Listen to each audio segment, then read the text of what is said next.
तो अभी तक हमने बात करी थी परसेप्ट्रॉन की, एक सिंगल परसेप्ट्रॉन की, लेकिन उसमें एक प्रॉब्लम थी। प्रॉब्लम क्या थी वो अभी तक तो हमने डिस्कस नहीं करी, अब करते हैं। कि अगर हम एक परसेप्ट्रॉन बनाते हैं तो वो सिर्फ दो ही क्लासिफिकेशन कर सकता है, या तो 1 या तो 0। लेकिन मान लीजिए आपके पास 3 क्लासेस हुई कुछ इस तरीके की, ये है, ये है, और ये आपकी 3 क्लासेस हो गई। लेकिन ये तो सिर्फ 0 1 में कर सकता है। तो 3 क्लासेस में कैसे ऐसे हम फंक्शन बनाएं या फिर कैसे चीज़ों को अप्रोच करें, कैसा न्यूरल नेट बनाएं कि ये 3 में क्लासीफाई करें। तो हम क्या करेंगे, हम मल्टीपल परसेप्ट्रॉन्स लेंगे। अब मल्टीपल परसेप्ट्रॉन्स क्या करेगा, मान लीजिए मैंने यहाँ पे एक बनाया, यहाँ पे गया x1 x2, ये दो फीचर्स थे मान लीजिए x1 x2, यहाँ पे भी x1 x2। अब मैंने करा कि भाई इन तीनों को एक एक क्लासिफिकेशन दो, 0 1 0 1 0 1। तो अब क्या होगा, ये तीनों मिलके हमें कुछ क्लासिफिकेशन देंगे। क्लासिफिकेशन कितनी, 3। कैसे, हमारे पास एक वेक्टर आएगा एज आउटपुट, या तो ये, या तो ये,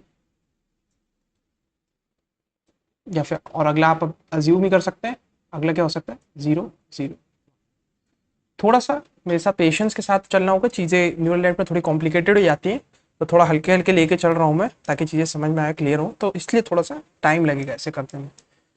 तो अभी हमने बात करी कि 3 क्लासिफिकेशन हमारे पास आ गए, लेकिन इसमें भी एक प्रॉब्लम हो सकती है। मान लीजिए इंस्टेड ऑफ ये कुछ इस तरीके का हमें दे दे, तो ये क्या हो, ये तो उसने 2 क्लासीफाई कर दिए इकट्ठे, ये तो गलत हो गया, ये चीज़ तो हमारी रॉन्ग हो गई। तो इसे कैसे फिक्स करा जाए,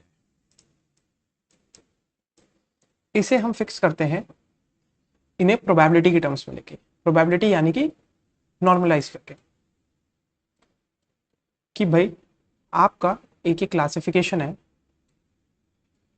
यहाँ पे आपने x1 और x2 डाला,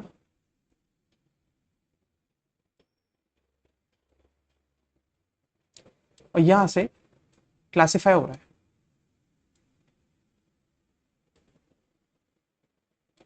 जीरो या वन, जीरो या वन, जीरो या वन। अब हम चाहेंगे कि यहाँ पे जो प्रोबेबिलिटीज आ रही हैं इस पॉइंट पे कुछ प्रोबेबिलिटीज आएंगी, वो कैसे आती हैं, वो आती हैं सिग्मा और अंदर डब्ल्यू एक्स प्लस बी से। इसके बारे में हमने परसेप्ट्रॉन में बात करी कि कैसे एक ही लीनियर फंक्शन को हम सिग्मोइड में डालते हैं और हमारे पास 0 से लेके 1 के बीच में कुछ वैल्यूज आती है। तो हम चाहते हैं इन तीनों की जो वैल्यूज आए, की प्रोबेबिलिटी आए, आप इसे प्रोबेबिलिटी टर्म करके चलिए, क्योंकि हम इसे नॉर्मलाइज प्रोबेबिलिटी में ही करेंगे। ये जो तीनों हमारे पास आउटपुट आए सिग्मोइड में जाने के बाद, कि हमने यहाँ पे लीनियर फंक्शन डाला, उसके बाद वो सिग्मोइड में गया और 0 और 1 के बीच में कुछ वैल्यू आई, तो जो यहाँ पे वैल्यू आए, यहाँ पे भी जो वैल्यू आए, यहाँ पे जो वैल्यू आए, इनका सम मिला के हमारा 1 बने। और जब ऐसा होगा तो हम एक सिंगल क्लासिफिकेशन प्रेडिक्ट कर पाएंगे। तो यहाँ पे क्या चीज होगी कि आपके 3 अभी तक परसेप्ट्रॉन थे, 1 2 और 3। तो यहाँ पे देखा जाएगा प्रोबेबिलिटी, मान लीजिए ग्रेटर देन 0.5 है तो इसे 1 क्लासिफाई कर देंगे, बाकी के छोड़ देंगे। नहीं है तो आगे बढ़ेंगे, ये है ए बी और सी। अगर b ग्रेटर देन 0.5 है तो इसे 1 क्लासिफाई कर देंगे, नहीं तो छोड़ देंगे। फिर उसके बाद बचा कुचा सम आएगा ही आपका 0.5 से अब ऑब्वियसली बात है, जब आप सी पे पहुंचेंगे तो ये 1 क्लासिफाई हो जाएगा, इधर दिस और एल्स, यानी कि या तो 0.5 हो, नहीं तो आगे बढ़ो, फिर उसके बाद आगे बढ़ो। अगर यहाँ पे भी नहीं होता तो, नहीं तो ये क्लासिफाई हो गया, तो ये प्रोबेबिलिटी ग्रेड 0.5 से ज्यादा आ गई। ये थ्रेशोल्ड मैंने मान के चला है, ये जो 0.5 है मैं मान के चल रहा हूँ कि हाँ हमने 0.5 थ्रेशोल्ड है चूज करा है, तो यहाँ पे 0.5 से ज्यादा हुआ तो 1। अब और आगे बढ़ते हैं, तो क्या करा जाए कि इनकी जो वैल्यू है वो नॉर्मलाइज हो जाए। अब बात करते हैं नॉर्मलाइजेशन की, कि भाई जो हमारे यहाँ सिग्मा में ये z एक फंक्शन जा रहा है, z क्या है हमारा यहाँ पे, ये नोट कर लें, आगे हम z में z की टर्म्स में इन चीज़ों को लिखेंगे। ये जो है ये हमारा प्रोबेबिलिटी के टर्म्स में आ जाए, नॉर्मलाइज हो जाए। तो हमारे पास कुछ ऐसे आएगा, जो हमने ए बी सी वो देखे थे आउटपुट्स क्लासिफिकेशन के, तो उनमें कुछ z1 z2 और z3 जाएगा। z3 निकल के आया, तो इनको नॉर्मलाइज कैसे किया जाए? एक तो तरीका ये है, आप एक z ले लीजिए और बाकी के उसका नीचे सम ले लीजिए डिनोमिनेटर में। ये क्या करेगा, टोटल का सम अपॉन दैट, यानी कि एक काइंड ऑफ प्रोबेबिलिटी आपके पास निकल के आएगी यहाँ पे। तो इन सबका सम मिला के क्या होगा, आप यहाँ पे देख सकते हैं। अगर मान लीजिए मैं z1 plus z2 plus z3 लेता हूँ, फिर z2 upon z1 plus z2 plus z3 z1 plus z2 plus z3। अब आप इन्हें ऐड करेंगे तो इवेंचुअली ये ऐड होके कैंसिल आउट होके इनका सम जो आएगा वो 1 आ जाएगा। तो एक तो हम ये नॉर्मलाइजेशन कर सकते हैं, ये तो ठीक है, लेकिन इससे भी एक बेहतर ऑप्शन है हमारे पास। इससे बेहतर ऑप्शन क्या है, इंस्टेड ऑफ सिग्मॉइड और इस नॉर्मलाइजेशन के हम क्या करते हैं, हम यूज करते हैं सॉफ्टमैक्स क्लासिफायर। अब ये सॉफ्टमैक्स क्लासिफायर क्या होता है? अब इतना हमने पढ़ा, ये जितनी भी चीजें डिस्कस करी, ये यहां तक आने के लिए थी कि सॉफ्टमैक्स क्लासिफायर क्या होता है।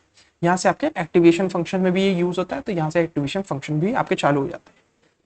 सॉफ्टमैक्स क्लासिफायर होता है भाई e to the power z, i जो भी z है, upon some of e to the power बाकी z है।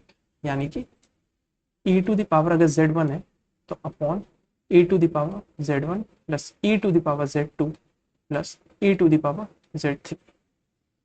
Instead of simple z1 z2 z3 लेने के हमने उसे एक्सपोनेंशियल की पावर में लिया। लेकिन इसका बेनिफिट क्या रहता है? इसका एक बड़ा खास बेनिफिट है कि जब आप सॉफ्टमैक्स क्लासिफायर यूज करते हैं, मान लीजिए यहाँ पे z1 z2 z3 मैंने सिग्मॉइड में नहीं डाला है, सिग्मॉइड में की वजह के हम सॉफ्टमैक्स क्लासिफायर में डालेंगे। यहाँ पे कुछ वैल्यूज है, मान लीजिए 2 16 और 4, और जब आप इसे सॉफ्टमैक्स के थ्रू डालेंगे, आपने इसे सॉफ्टमैक्स में डाला, तो यहाँ पे जो वैल्यूज आएंगी, जो प्रोबेबिलिटी जिसकी हमने बात करी वो कुछ इस तरीके की आएंगी।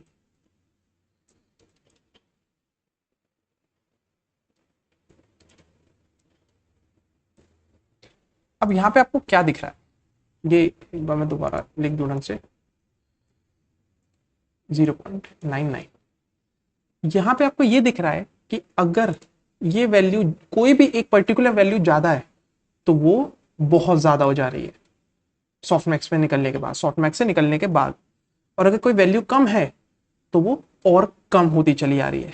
ये आप ट्राई कर सकते हैं सॉफ्टमैक्स के फंक्शन में वैल्यूज वगैरह डाल के देखें, कैलकुलेटर में चला के देखेंगे तो आपको पता चलेगा कि जब आप सॉफ्टमैक्स के साथ ही काम करते हैं तो कैसे जिसकी वैल्यू बहुत ज्यादा है बहुत ज्यादा आ जाता है, और जिसकी वैल्यू कम है वो काफी कम हो जाता है। और यही हम चाहते हैं कि हम क्लासिफिकेशन करें तो हमारे पास एक रिजिड रिजल्ट हो, कि हमारे पास चीजें रिजिड हो।